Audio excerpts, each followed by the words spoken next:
પરમ પૂજ્ય પ્રમુખ સ્વામી મહારાજના જીવનનું સૌથી હૃદયસ્પર્શી અને વિરાટ માનવતાવાદી પ્રસંગ એટલે 1979ની મોરબી હોનારત વખતે તેમણે કરેલી અવિરત સેવા।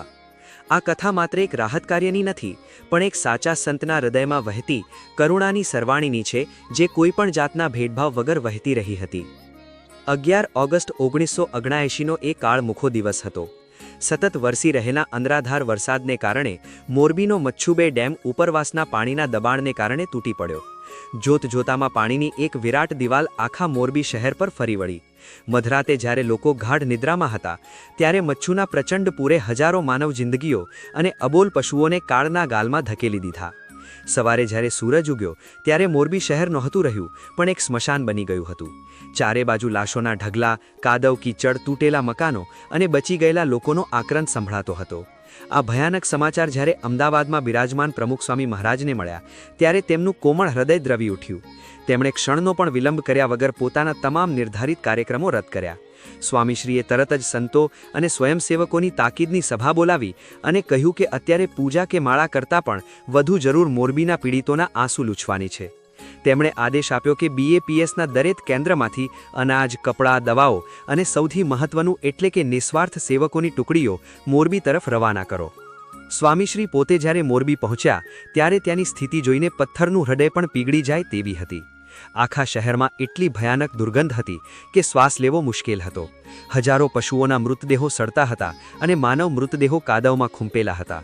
અનેક સંસ્થાઓ ત્યાં પહોંચી હતી, પરંતુ આવું ભયાનક અને ગંદકીભર્યું દ્રશ્ય જોઈને ઘણા પાછા હટી રહ્યા હતા। આવા સમયે પ્રમુખ સ્વામી મહારાજે એક અદ્ભુત દ્રષ્ટાંત પૂરું પાડ્યું। તેમણે સંતોને કહ્યું કે આપણે ભગવા કપડાં પહેર્યા છે તેનો અર્થ એ છે કે આપણે આ જગતના સેવક છીએ। તેમણે પોતે પાવડો હાથમાં લીધો અને કાદવ સાફ કરવા ઉતરી પડ્યા।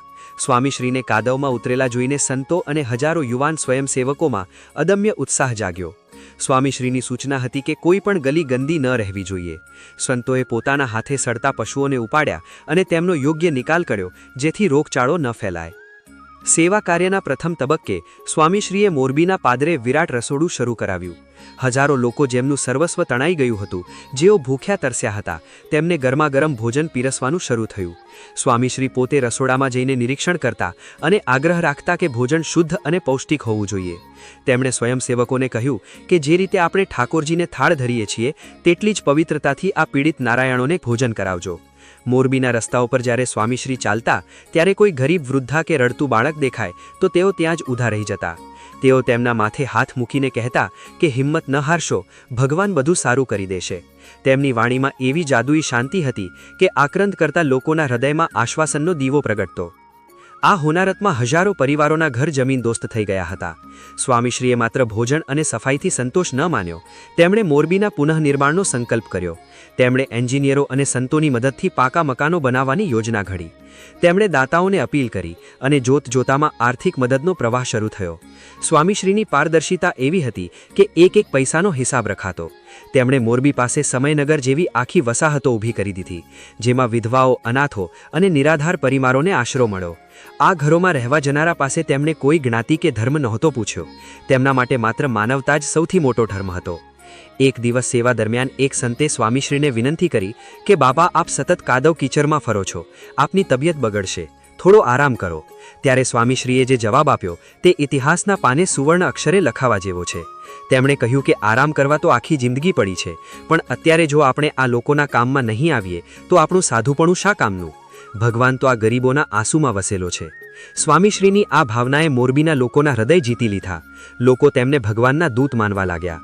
સેવા કાર્યમાં એક મોટો પડકાર રોગચાળાનો હતો। ગંદકીને કારણે લોકો માંદા પડતા હતા। સ્વામીશ્રીએ તત્કાલ મેડિકલ કેમ્પ શરૂ કરાવ્યા અને બહારથી નિષ્ણાત ડોક્ટરોને બોલાવ્યા। તેમણે પોતે દર્દીઓની પથારી પાસે જઈને તેમના ખબર અંતર પૂછ્યા। જે લોકો આઘાતમાં હતા, જેમને પોતાના સ્વજનો ગુમાવ્યા હતા, તેમને સ્વામીશ્રીએ આધ્યાત્મિક હિંમત આપી। તેમણે સમજાવ્યું કે આત્મા અમર છે અને ભગવાનની મરજી આગળ કોઈનું જોર ચાલતું નથી। આ જ્ઞાનથી અનેક લોકો આત્મહત્યાના વિચારો છોડીને ફરી બેઠા થયા। મોરબીની આ સેવાગાથા મહિનાઓ સુધી ચાલી. જ્યારે મોરબીનું જનજીવન ફરી ધબકતું થયું ત્યારે સ્વામીશ્રીએ અત્યંત નમ્રતાથી કહ્યું કે આ બધું તો યોગીજી મહારાજની કૃપા અને હરિભક્તોના પુરુષાર્થથી થયું છે. મેં તો માત્ર સેવક તરીકે મારું કામ કર્યું છે. આટલું મોટું કાર્ય કર્યા પછી પણ તેના જશની સહેજ પણ ઈચ્છા ન રાખવી એ પ્રમુખ સ્વામી મહારાજની સાધુતાનું શિખર હતું. મોરબી આજે બેઠું થયું છે તેની પાછળ આ સંતનો પરસેવો અને પ્રેમ છુપાયેલા છે. આ પ્રસંગ આપણને શીખવે છે કે જ્યારે કુદરત રૂઠે છે ત્યારે કરુણા જ એકમાત્ર રસ્તો હોય છે, અને પ્રમુખ સ્વામી મહારાજ એ કરુણાની જીવંત મૂર્તિ હતા. તેમના માટે બીજાના સુખમાં આપણું સુખ એ માત્ર સૂત્ર નહોતું, પણ તેમના જીવનનો શ્વાસ હતો. મોરબીના કાદવમાંથી ખીલેલું આ માનવતાનું કમળ આજે પણ લાખો લોકો માટે પ્રેરણાનો સ્ત્રોત છે કે સાચી ભક્તિ એ જ છે જે દુઃખીના આંસુ લૂછી શકે. જો તમને આ વિડીયો ગમ્યો હોય તો વિડીયોને લાઇક કરો, તમારા સગા સંબંધીઓ તથા મિત્રો સાથે શેર કરો અને ચેનલને સબસ્ક્રાઇબ પણ કરી દેજો, કેમ કે અમે આવી જ રસપ્રદ વાર્તાઓ અને પ્રેરણાદાયક વિડીયો અમારી આ ચેનલ પર લાવતા રહીશું. ત્યાં સુધી બધાને જય સ્વામિનારાયણ.